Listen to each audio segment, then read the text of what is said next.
It feels like I haven't been on here in months and months and months. Forgive me for my absence. I was supposed to create this video. Well, it's going to be this short, like 2 or 3 days ago. And I don't know, you know how you know God is pressing something on your heart and telling you to do something. You're just like, I can't. I don't want to. I can't physically move. I just can't. I'm not able. That's how I was feeling. I just wasn't feeling able-bodied. Ugh. But anyways, we renounce those demonic spirits, right? In Jesus' name. So, I just want to read this because this was the verse of the day on Sunday, which was December. Was that December 1st? I don't know. But anyways, this was the verse of the day on Sunday. And I felt him telling me to do this the following day, Saturday, the Sabbath. So this is Matthew 24, verse 42.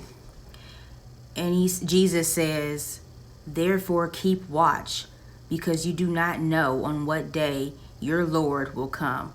But understand this, if the owner of the house had known at what time of night the thief was coming, he would have kept watch and would not have let his house be broken into.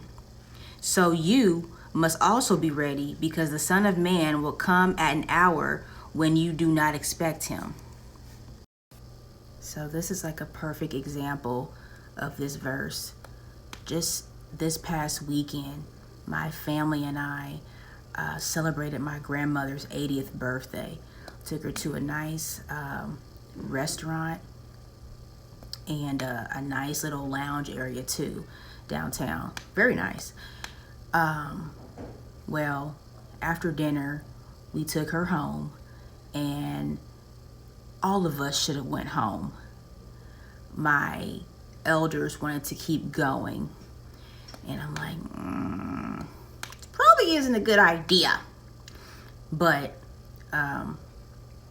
you know, some people like to have more fun than others, you know what I mean?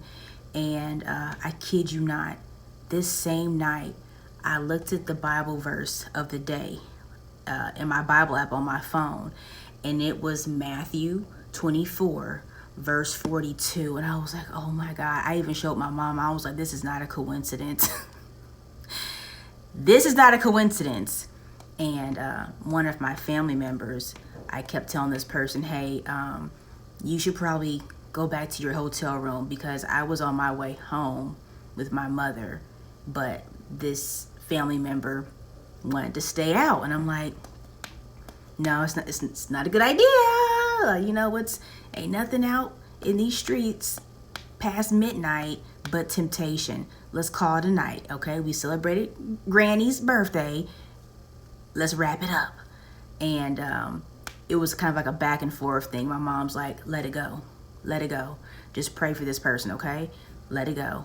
And so when I came across that, when I saw that this was the verse of the day, I was like, wow. Because there's so many people out here that's doing it. They're not keeping watch. They're not on alert. Jesus is not their foundation. So if he were to come today, you know how many people would not be ready for his coming? So Jesus proceeds to say, you must be ready, because the Son of Man will come at an hour when you least expect. But what really got me was the fact that what I read that night talked about 2 men working in the field and 2 women grinding at the mill. One disappears, one is left behind. One is taken away, one is left behind. And that night, it was 4 of us, 2 women and 2 men, my mother, myself, and my 2 uncles. And so my jaw dropped. I'm like, oh my God. I hear you, God. I hear you loud and clear. I'm going to tell you right now, I don't care where you are in the world, you do not want to be the one who's being left behind. I promise you. There are a few movies, rapture movies. Go watch them, and you'll find out why you don't want to be the one that's left behind. So what am I saying all in all? It's time to put down the foolish things of this world and the demonic cycles that come with it. It's time to fully submit and surrender to Christ and tell him, I do. I do.